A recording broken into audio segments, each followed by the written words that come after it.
আসসালামু আলাইকুম। Hello guys, কেমন আছেন আপনারা? আজকে বানাবো আমরা নোয়াখালীর বিখ্যাত পান্তুয়া পিঠা। আমি কি কি দিচ্ছি আপনারা দেখতে থাকুন।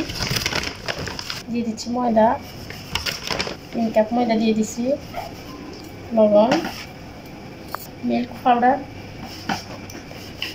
চিনি স্বাদ মতো, দিয়ে দিব বেকিং সোডা সামান্য পরিমাণ, দিয়ে দিব হালকা কুসুম গরম পানি।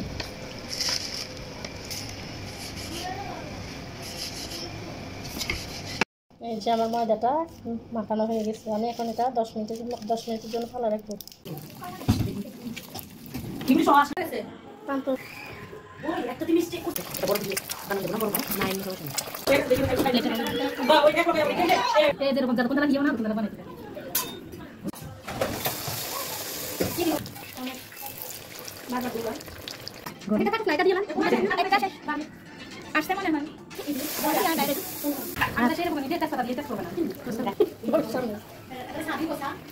হয়ে গেছে পান্তুয়া পিঠা, এখন এটা কাটবো। পিঠা রেডি, এখন আমি কাটতেছি। এগুলা কিন্তু নোয়াখালীর বিখ্যাত পিঠা, এগুলো অনেক মজা। আমি রেসিপিটা দিয়েছি ডিম পান্তুয়া, তো আপনারা এরকম বানাই দেখবেন, খেয়ে দেখবেন, এটা কিন্তু অনেক মজা। আপনারা খাইলে বুঝতে পারবেন। পিঠাটা ভালো লাগলে চ্যানেলটা সাবস্ক্রাইব করে দেবেন আর লাইক কমেন্ট করবেন, এটা কিন্তু দেখবেন আপনারা।